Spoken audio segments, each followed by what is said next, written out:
Okay, but that I need to copy link you see because I'm not going to see this Zoom. Okay, link one so. Okay.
Good morning, sir.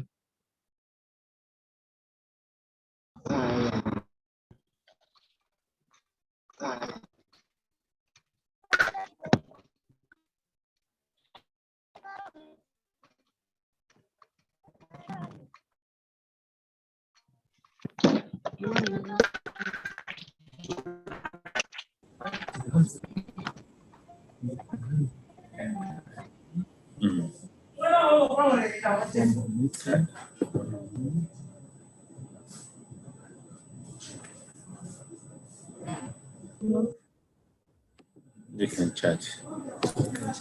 Yeah. Okay.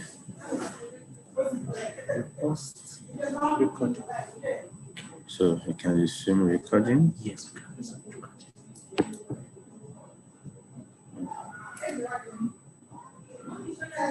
So I think they are ready.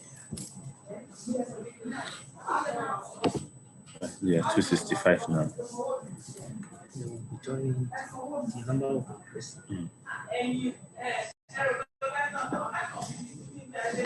So just once I start, then you'll be free to go. But the recording, it was on my laptop. The last one, when I finished, it was saved it on the laptop. Yeah, asked me, so it was on the laptop. There's a way which we can program it to put it straight to the cloud. Yeah. I saw it because when I finished, it was trying to. Okay, let us stop recording first.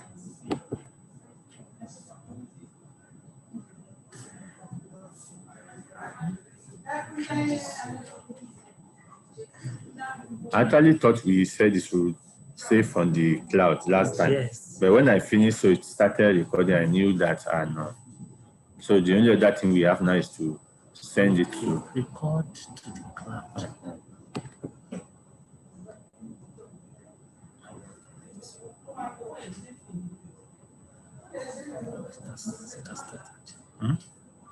Okay, started.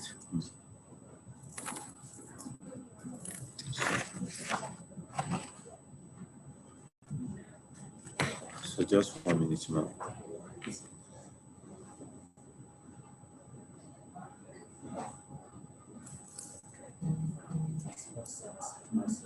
Okay.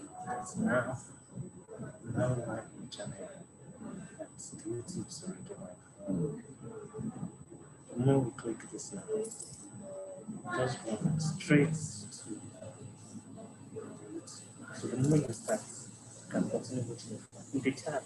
You can send messages. Yeah. So we send all the messages. Running class, you're hearsing. Well, excuse me. Okay, I think we can start.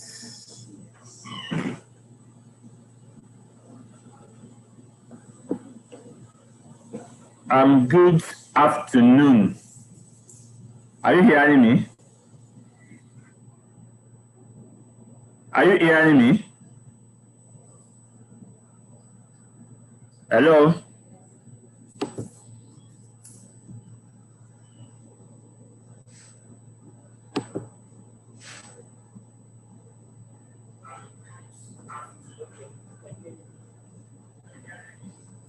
Okay. You are welcome to Chemistry 156 class again today. Last time I was very fast. Well, I guess it's because what I'm teaching you, I believe, is elementary, and also because I know I'm going to have about half the normal time as you used to teach the same course. So today I will try and be as slow as possible. So last lesson, we saw the various definitions of oxidation and reduction. We saw it in terms of oxygen, hydrogen, and oxidation number. And of course, the oxidation number, looking at it in terms of loss or gain of electrons. We also saw various half cells, the oxidation half cell, the reduction half cell, how you get the net equation, how you add them up. And remember I said during the last class that you cannot add up two half cells except the number of electrons on the two sides are the same. But I know it's also possible to actually add up, but you use another method which you have not been taught now, and we'll probably not take that now. And then we went to how to balance redox reactions. I went how to calculate oxidation numbers. I gave you the various steps, and I told you the steps must come in that order. So rule 1 supersedes rule 2, rule 2 supersedes rule 3, 3, 4, and so on and so forth. And I warn you strictly, don't use the knowledge in your secondary school to say this is the way you are going to do it, that this answer looks odd. Go by the rules and get your answer. And then we went further to see how to balance redox reactions. We checked how to identify where you have oxidation and reduction, then how to balance atomically. You have to balance first non-hydrogen and oxygen atoms, and after that, you balance the oxygen atoms by adding water molecule, and then you balance the hydrogen by adding protons. And then after balancing atomically, you balance electrically, and then you try to simplify, collecting lag times, and then you get your final product. And we looked at when you balance redox reaction in acid medium. And the last one we did was to look at it in basic medium.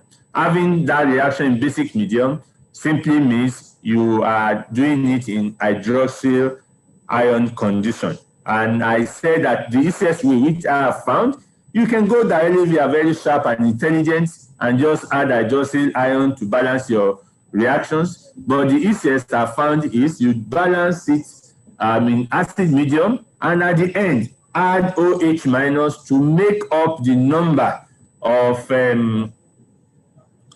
protons, so that you'll be able to remove the protons that you have from there, and then what you have finally will be hydroxyl in acid medium. So now what we are doing, what we are looking next is balancing a disproportionation reaction. Disproportionation reaction simply means you have one compound that is being oxidized is the same thing that is being reduced. The compound that is being oxidized is the same compound that is being reduced. That is what we call disproportionation reaction. So an example that we are going to use is this. When you have P4 plus OH minus to give you H2PO2 minus plus PH3 plus H2O. So this is an example of disproportionation reaction. Now, how do you balance this? We use the same method we have used before. So you have to identify your half reactions. That's the step one. P4 going to H2PO2 minus. P4 also at the same time going to PH3. So you see the same compound that is being oxidized is the same one that is being reduced. Now the next thing you do is you balance the non-hydrogen and oxygen elements, atoms that you have there, just like we said earlier. So that means you have to balance phosphorus in the two half reactions. You have 4 phosphorus in the reactant, your product must be 4 phosphorus. And the way you balance is add 4 in front of each of the half reactions so that your phosphorus are now balanced. I hope you can see it. Now, your phosphorus is balanced. Now, the next thing is to balance what? You remember I said you have to balance oxygen before hydrogen. It's only the first one that has oxygen, and it has 2 atoms of oxygen. And that means you have to add 2 molecules of water to balance it at the other hand. Is that okay? So you add 2 molecules of water to balance it at the other end, and then you remember that, okay, sorry, you actually have 2 atoms here, but these 2 atoms here is actually multiplied by 4. So you have 8 atoms of oxygen altogether. Don't forget, you have 4 multiplied by 2. So that is 8 oxygen atoms. So that means you have to add 8 molecules of water, and that's why that's what you have here. This one has no oxygen, and therefore you leave it the way it is. No, I said that after balancing the oxygen, the next thing you have to balance now will be the hydrogen. And what you do to balance the hydrogen is to add a number of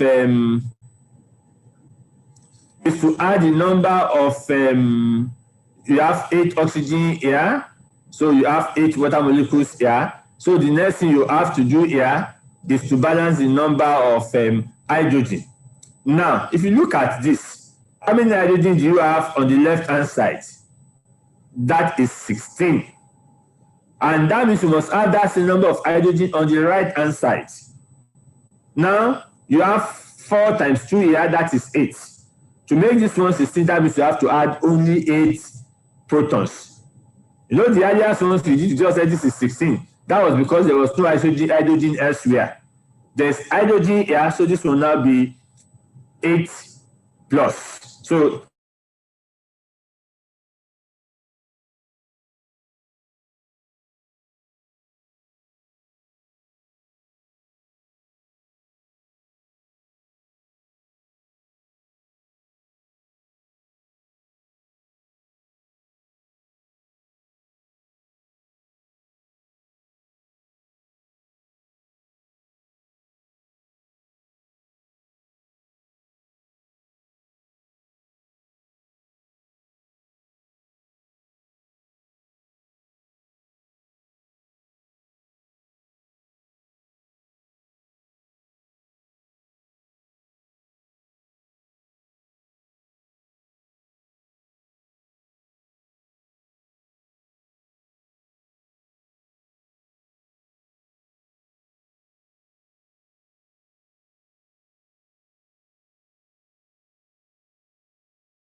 Hello? Sorry, the network dropped me off. Are you with me? Okay. So we back to where we are. So I just where we were. Let me come to. So now the next thing we have to do is to now add up. So when you combine the, we have multiplied air by 3. You multiply this first equation all through by 3. And that will give you 3P4, 24H2O plus 12H2PO2 minus plus 24H plus 12 electrons.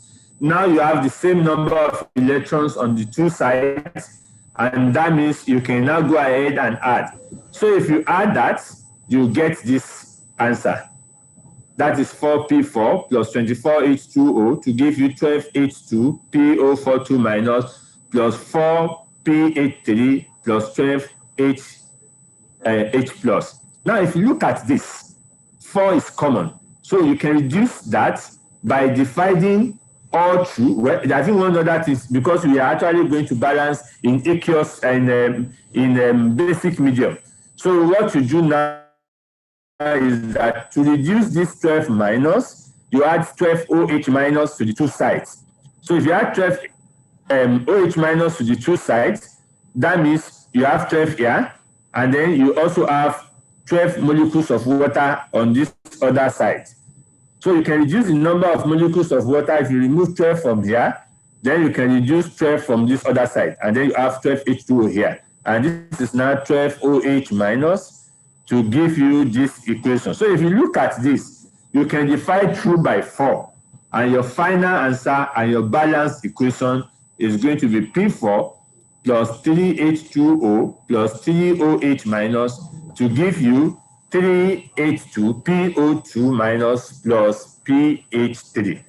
So that is disproportionation reaction. So we go to the next one.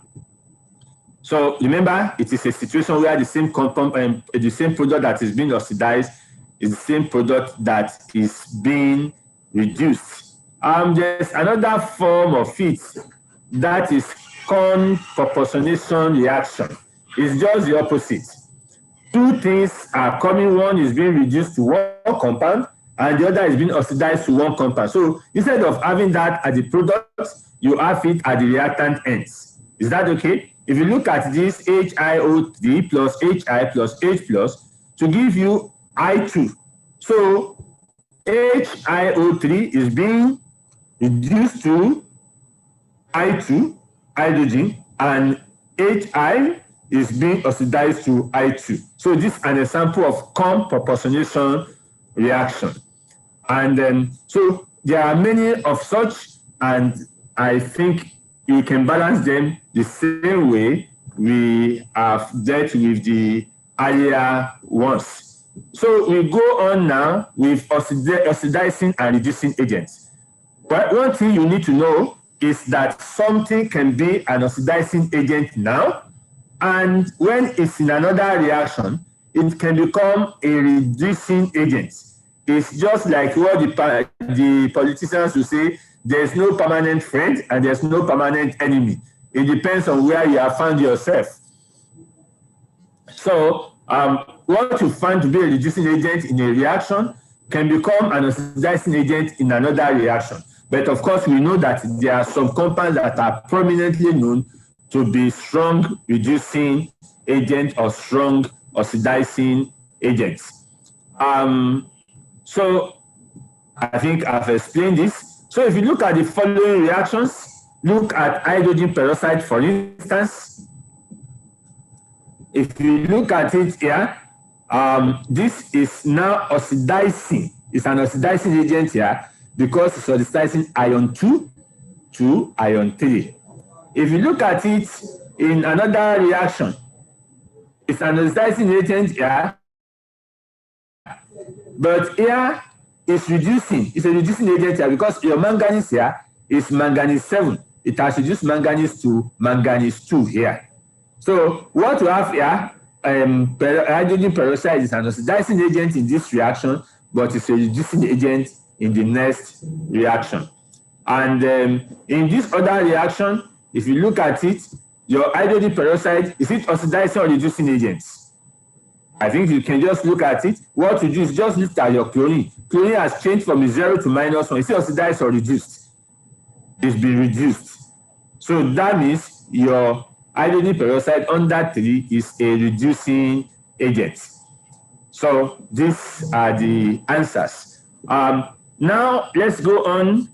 These are some common oxidizing agents and common reducing agents. Common oxidizing agents, you have permanganate. That's a very common one. Ozone, O3, is another common oxidizing agent.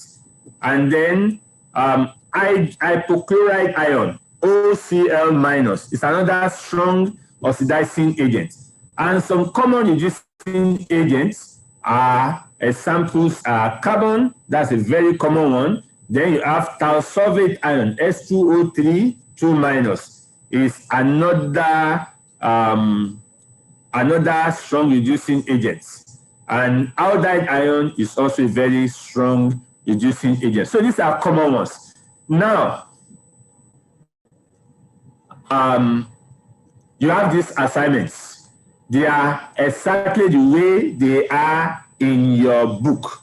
Try and get that book, and I want you to solve all the problems that you have under that part in your book, from the beginning to the end. All these questions are to be solved. Is that okay? You have to balance all these equations.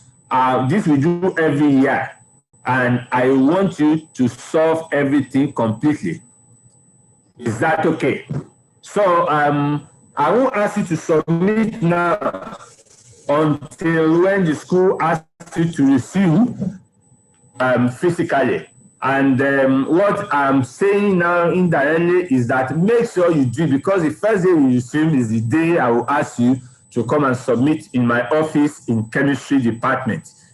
And if you have any problem, try and get some of your friends who could be of help to actually help you to solve some of the problems. You cannot stay alone and you expect that you understand everything. Interact with others and let them help you. So let me ask Isaac Olufokunbi to talk. I can see your hands is up. Good morning, sir. Yes, good morning. Sorry, afternoon.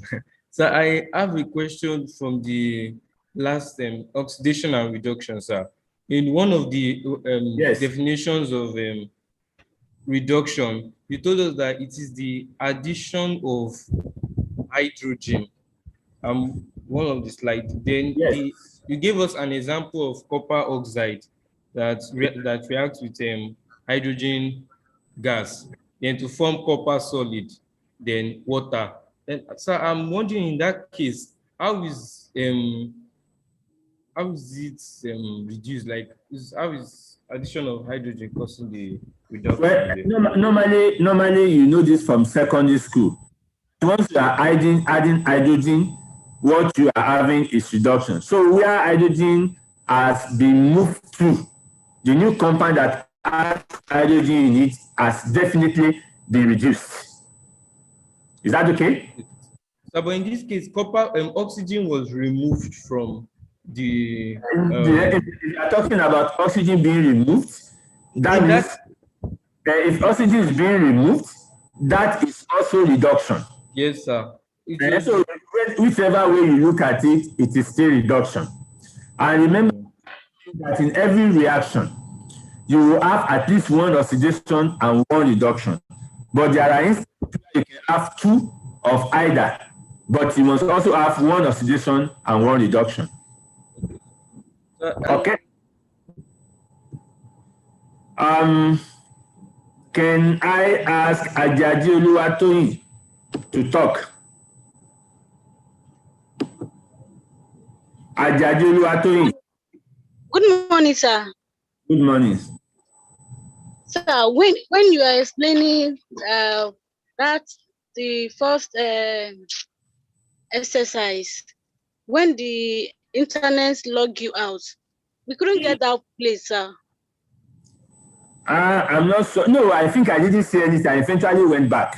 To jump from step 2 to step 3, we didn't get that step 2 at all. Step 2? Yes, sir. Which one, yeah? Yes, this disproportionate. Yes, sir. We I didn't know get it, sir. Step 2. Step 2, internet didn't log me out at step 2. Under step 2, I said you've balanced the non-hydrogen and non-oxygen reactants, and that is phosphorus. Internet didn't log me out at this stage. So, and that is clear. I repeated myself when I came back.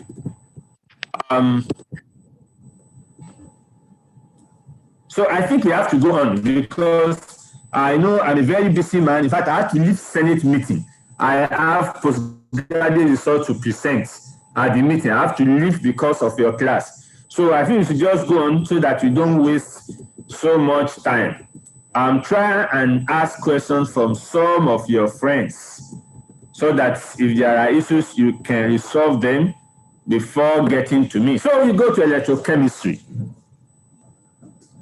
And the definition you already see there, that electrochemistry is the study of how chemical reactions can be used to produce electricity.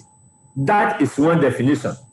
How you can use chemical reactions to produce electricity. That is electricity and chemical, electrochemistry. Is that okay?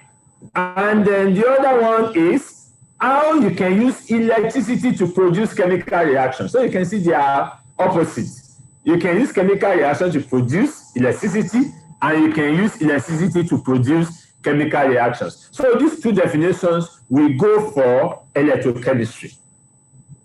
Chemical reactions produce electricity, electricity to produce chemical reaction. And electricity involves flows of electron. Whatever you call electricity, what you have is just flow of electron. When you see your bulb glowing like the one that is over me here, it's because electrons are flowing. When you have electrons that are static, you won't have electricity. But when you have movement of electron, then you have electricity. Electron flowing is electricity. So that is electricity. And then you look at this. Electrochemistry, you actually now you can have it includes batteries and fuel cells as electric power sources. And in addition to that, it involves also manufacturing of chemicals. It involves refining of metals. If you have metals that are not pure and you want to make them pure, that is also part of electrochemistry. And electrochemistry also involves electroplating.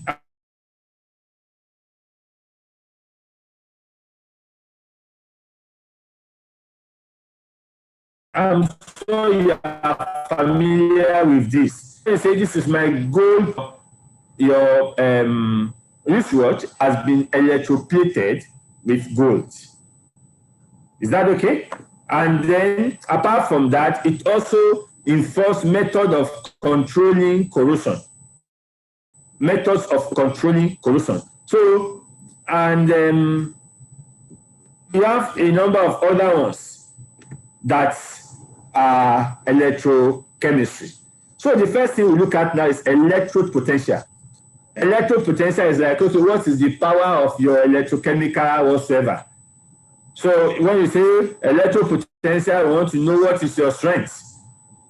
And I will let you see this. If you have copper, metal, and you put it inside these two compounds, silver nitrate and zinc nitrate. Now, you want to see what power of copper looks like. A redox reaction is going to occur when you put copper in a solution containing silver nitrate, because you have your silver nitrate will come into solution. Your silver will come into solution.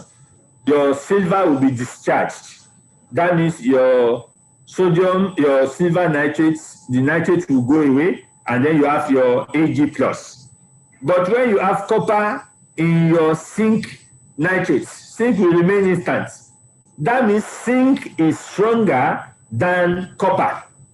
And in other words, copper is stronger than silver.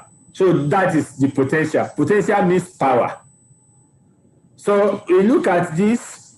So the difference between behavior of these two is what actually we refer to as the metal-ion electrode potential. So what we do is to actually measure them as a reference one to the other. And the normal thing we use as a standard reference is the hydrogen ion. So from what we have here, so you can see Ag is easily reduced compared to zinc. So zinc 2 plus was not reduced. So we go on with electrochemistry. Now, if you put a strip of metal, now we are not saying whether it is copper or not, and you put in a solution containing a metal ion that is Mn2 plus. The metal itself is what we call an electrode. Is that okay? The metal itself is what you call an electrode. An electrode is the metal that allows passage of electron. If a metal allows passage of electron, then it's an electrode. That is the basic definition of an electrode. And when you have this, a combination of your metal ion, of your metal, and the ion that you have in that solution is what we call half cell. You've seen the ones you've written earlier. That is half cell. Or sometimes we call them half equation, half cell or half equation. So that means that's a combination of electrode and solution. And the solution itself, the solution itself is what you actually call the electrolyte. So there are three types of possible reactions between the electrode and the solution. That means the electrolyte. So these are the three possible reactions. One, the metal ion that you have, the metal ion Mn plus, may collide with the electrode. The electrode is M, ordinary M, and undergo no change. That means you have Mn plus, I will collide with your metal ion and there's no change. And the metal ion may collide with your electrode and gain N electrons. When it gains N electrons, that means it's going to be converted to M. Is that okay? So that means the Mn plus is reduced to M. Is that okay? And the other option, so in this case, your Mn plus Ne will give you M. That is one possibility. And the other option is that your metal ion itself may lose N electrons and enter into the solution and become N plus.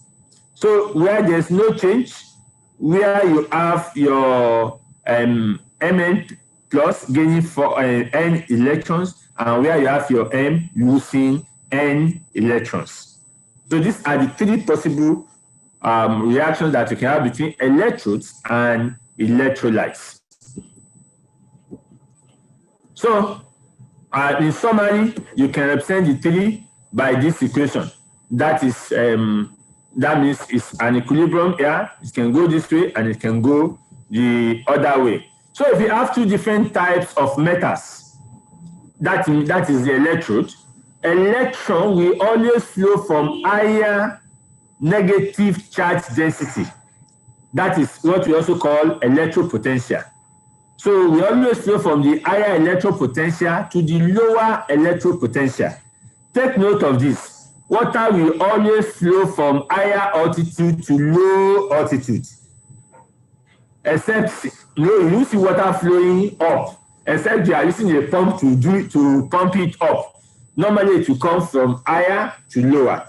So electrons also will flow from where you have higher electrode potentials to where you have lower electrode potential. And electrode potential is also known as the charge, negative charge density. Is that okay? And you need to have a small difference in their potential before you can have electric current flowing. If they have the same potential, there won't be flow of electricity. But if there's a small difference in electrode potential, then you can have flow of electron. And now we want to see how to measure the differences in potential between two electrodes. So you must have done this one in physics at O level, but I will still try and go through it with you. So the difference can only be measured when you have two half shells that are connected. Is that okay? If they are not connected, you are not going to have anything. There won't be any flow. The electrodes are normally connected, they are normally connected by a wire that permits flow of electron, because if there is going to be flow of electron, that wire must be able to permit the flow. While the solution are normally connected through what we call a porous plug. Porous plug, that means there's a plug you put in between the two of them, and there's possibility for ions to move in between the plugs. Or you have a membrane. A membrane means it will allow some things to pass, will not allow some things to pass. So you have a membrane, or another solution usually in a U-tube. And when you put that, it will allow some to pass and some may not pass. And when you have this, that is what we call a salt bridge. Is that okay? That is what we call a salt bridge. So you have a wire connecting for flow of electron, and you have a salt bridge connecting for movement of ions. Okay? Then the salt bridge allows the passage of electric current in form of migration of ion. Listen, it's migration of ion that you actually have. But of course, because they carry charges, it's like flow of currents. Then let's look at this example. How you can see this diagram.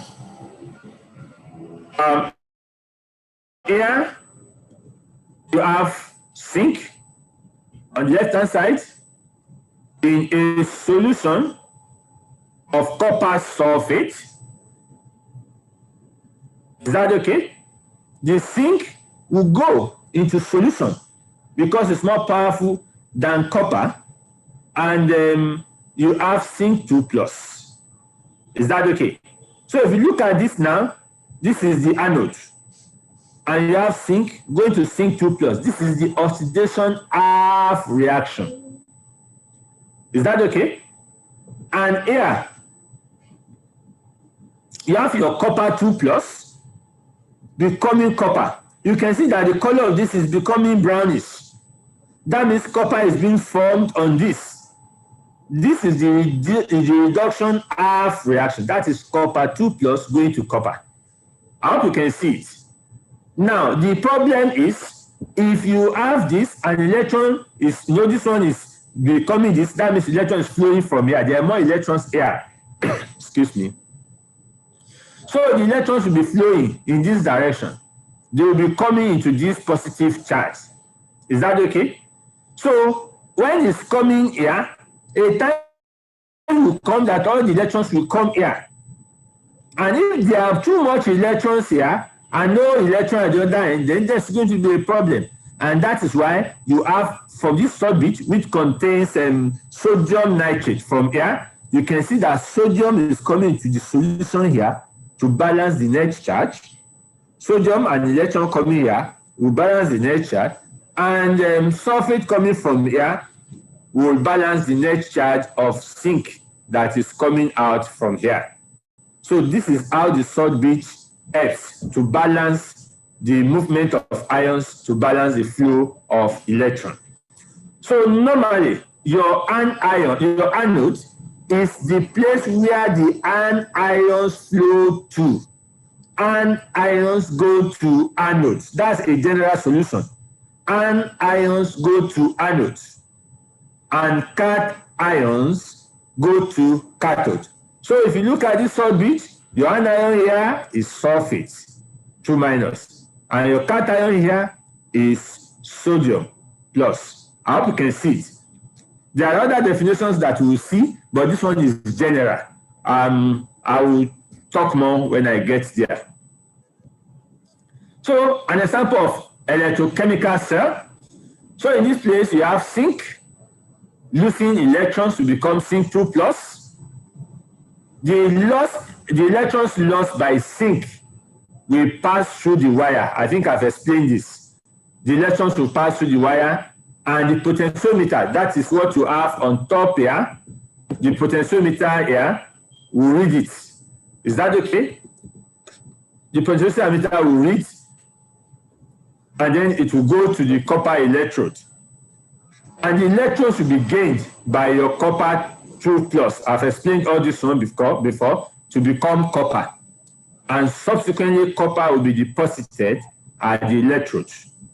Is that okay? And if there's no salt bridge, there will be excess zinc 2 plus. That means you have a net charge, positive charge at the zinc half cell. That's what I explained earlier.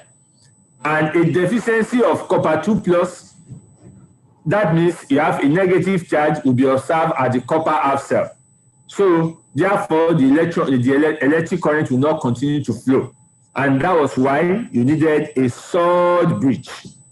That was why you needed a salt bridge to solve the problem. I explained that earlier. So from your salt bridge, you have your sulfate. Now, from the salt bridge migrating to the to the zinc half cell to neutralize the positive charge, and then you have sodium to neutralize the negative net charge that you have, and that is what allows current to flow. I hope you understand this. This is also elementary, but this is what we have. So,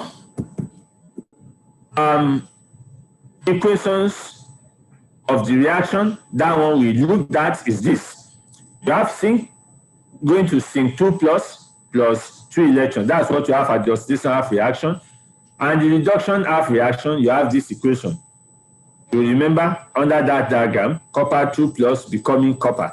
So if when you find the net equation, you add them up, 2 electrons at the two sides, they balance off, and this is the final equation. And the unit of that potentiometer normally is 1.10 volts. That is the potential difference of that cell. That is the potential difference of that cell. And that potential difference is also what we call the electromotive force.